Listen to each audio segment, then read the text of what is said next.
Assalamualaikum warahmatullahi wabarakatuh. Asyhadu an la ilaha illallah wa asyhadu anna Muhammadan abduhu wa rasuluh.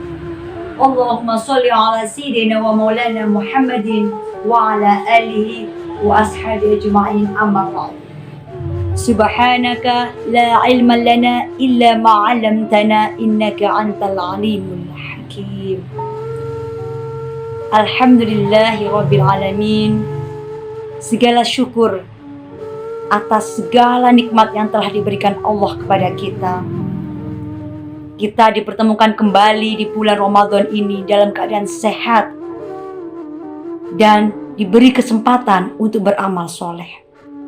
Masih ingatkah kita sahabat Setaima Al-Hikam, bagaimana kita setiap kali sholat melantunkan doa, Inna sholati wa nusuki wa mahyaya wa mamati lillahi rabbil alamin. Sesungguhnya hidup dan matiku hanyalah untuk Allah. Ini adalah bukti apa yang kita lakukan selama di dunia hanyalah berorientasi kepada amal soleh dan mengharap ridho dari Allah. Alhamdulillah kita masih diberi kesempatan hingga detik ini. Sholawat serta salam terlimpahkan kepada Nabi Muhammad SAW, suri tauladan kita yang terbaik. Mulai dari awal hingga dari akhir, seluruhnya yang mencakup Rasulullah adalah hal-hal yang mulia. Semoga kita sebagai pendidik, sebagai insan dapat mencontoh Nabi semampu kita. Sahabat Setaima Al-Hikam dimanapun kalian berada, pernahkah kita merasa cemas, merasa galau, atau stres? Dan banyak hal yang bermunculan, permasalahan-permasalahan kehidupan menghampiri, sehingga membuat kita kalut. Pernahkah saudara menghadapi? Ingatlah bahwa Allah telah meminta kita untuk bersabar untuk itu. Apa sih makna sabar?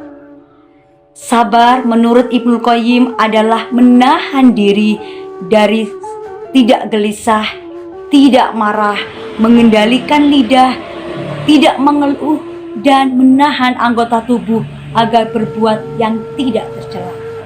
Bahkan Al-Hasan mengatakan, sabar adalah lumbung dari kebaikan yang tidak dianugerahkan oleh Allah kecuali kepada hambanya yang mulia di sisinya.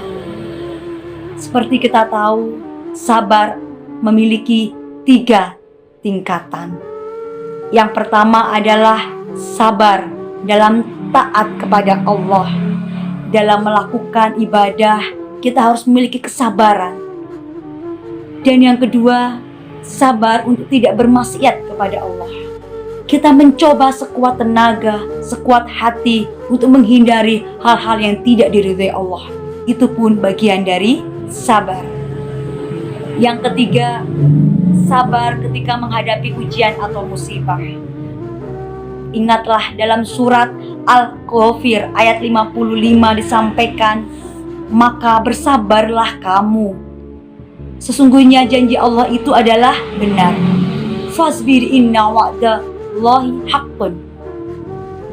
Jadi sabarlah kita, karena ingatlah Allah akan membalas kesabaran kita dengan kebaikan yang berlipat.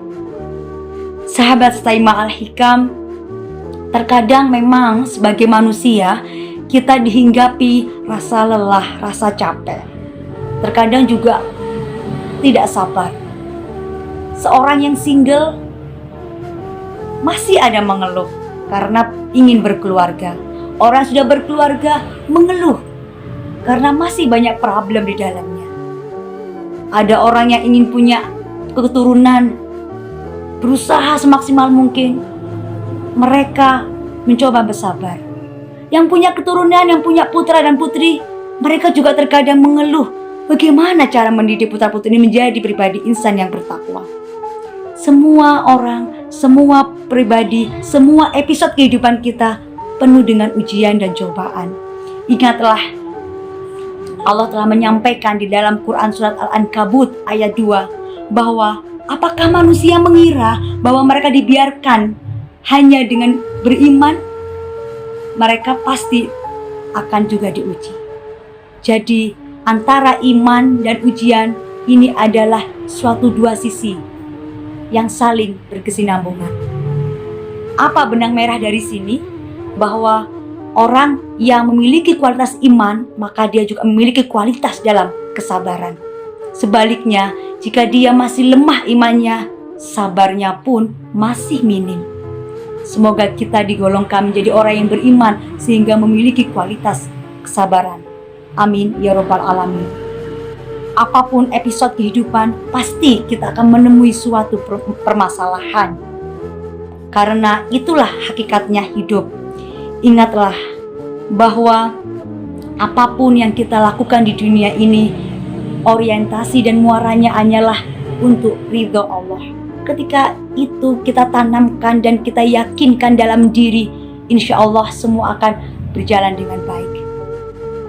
Sahabat, untuk itu agar dapat bersabar, kita harus tahu apa sih keutamaan bersabar. Banyak hal yang menimbulkan dan menghasilkan sikap sabar.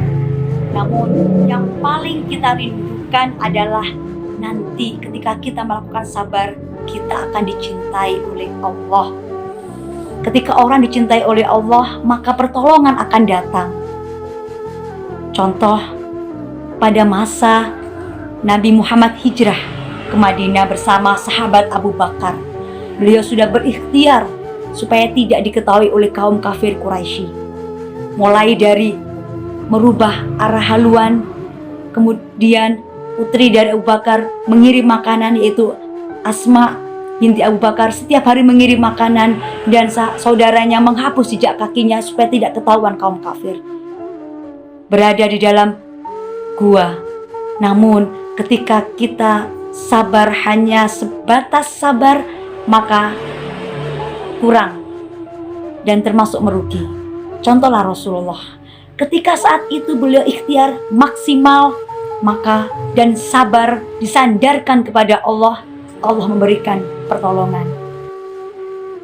Mata-mata Quraisy mengetahui bahwa ini adalah sebuah tempat persembunyian.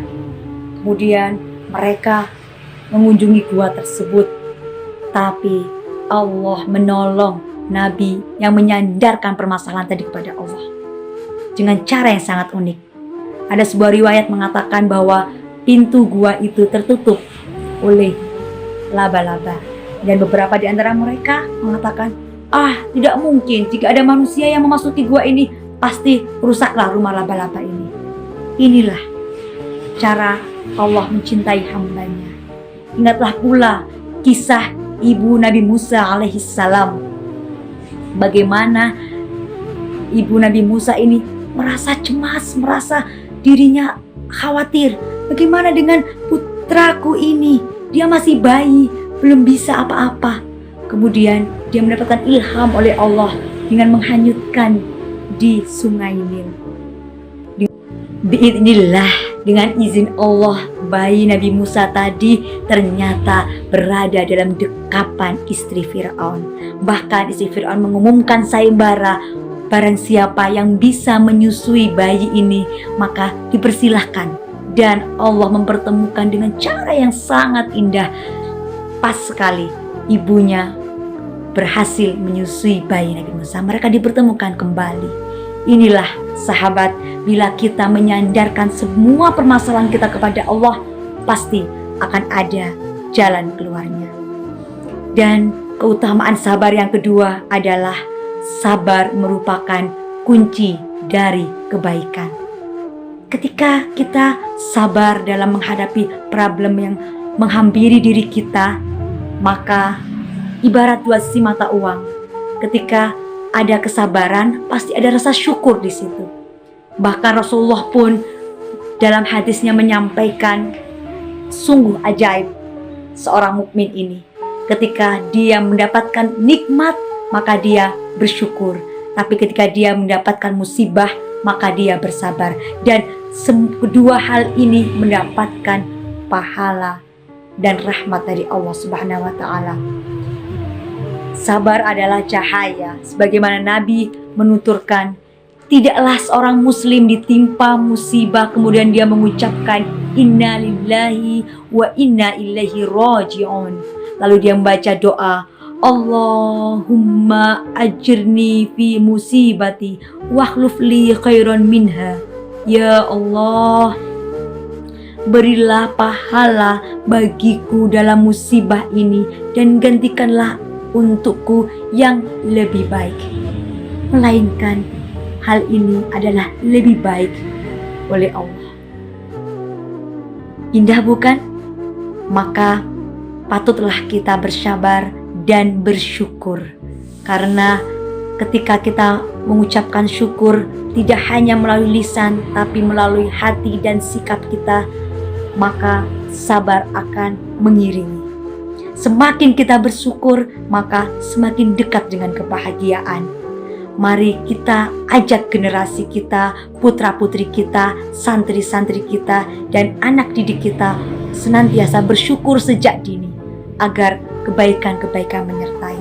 Barang siapa yang mulai dini bersyukur atas hal-hal kecil, insya Allah dia akan menjadi pribadi yang baik.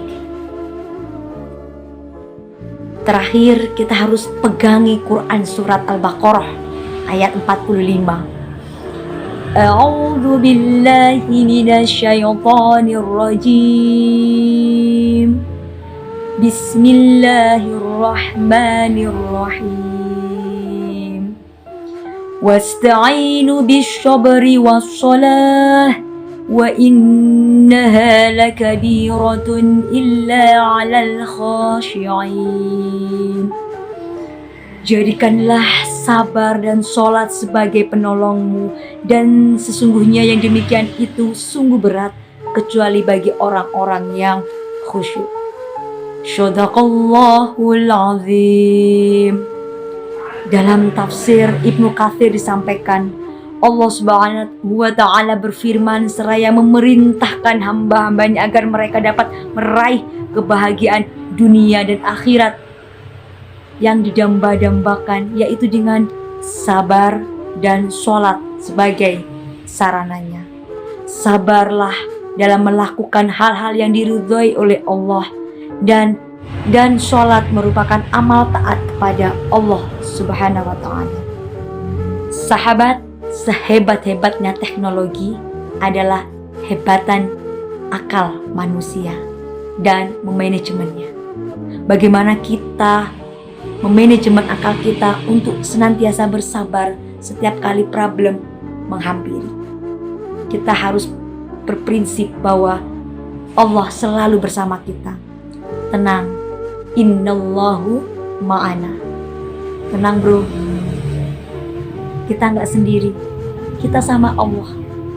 Kita sama Allah. Sebagaimana Nabi menyampaikan kepada sahabat Abu Bakar saat di gua tadi, Abu Bakar, kita tidak hanya berdua, kita bertiga, yang satu adalah Allah. Bersabarlah dalam menghadapi apapun tantangan dunia ini. Namun kita harus tetap ingat, ini adalah bekal untuk menuju kampung yang kekal, yaitu akhirat. Dunia adalah sarana, dunia hanyalah mencari bekal. Akhirat adalah tujuan. Semoga kita dimudahkan dalam bersabar menghadapi apapun problematika kita di dunia ini, dan segala hal dijadikan Allah ladang pahala bagi kita. Kita set otak kita, sabar, Allah bersama kita. Sabar, Allah pasti akan menolong. Sabar, ini adalah hal yang kecil, dunia kecil, akhirat utama. Dunia bukan tujuan, namun sarana untuk mencapai tujuan, yakni akhirat. Mari kita teladani para nabi yang luar biasa dalam hal bersabar. Sabar adalah kekuatan kita kaum muslim. Allah telah menjanjikan sesuatu yang menyenangkan jika kita mampu bersabar. Ingatlah sahabat, mari kita ikhtiar yang optimal dan lanjutkan sabar serta sandarkan semuanya kepada Allah. Saat kita bersabar, kebaikan akan menghampiri. Namun, jika kita tidak sabar dan menuruti hawa nafsu, maka keburukan yang akan menyertai. Terima kasih, semoga Ramadan tahun ini menjadikan kita menjadi pribadi yang lebih bersabar. Wassalamualaikum warahmatullahi wabarakatuh.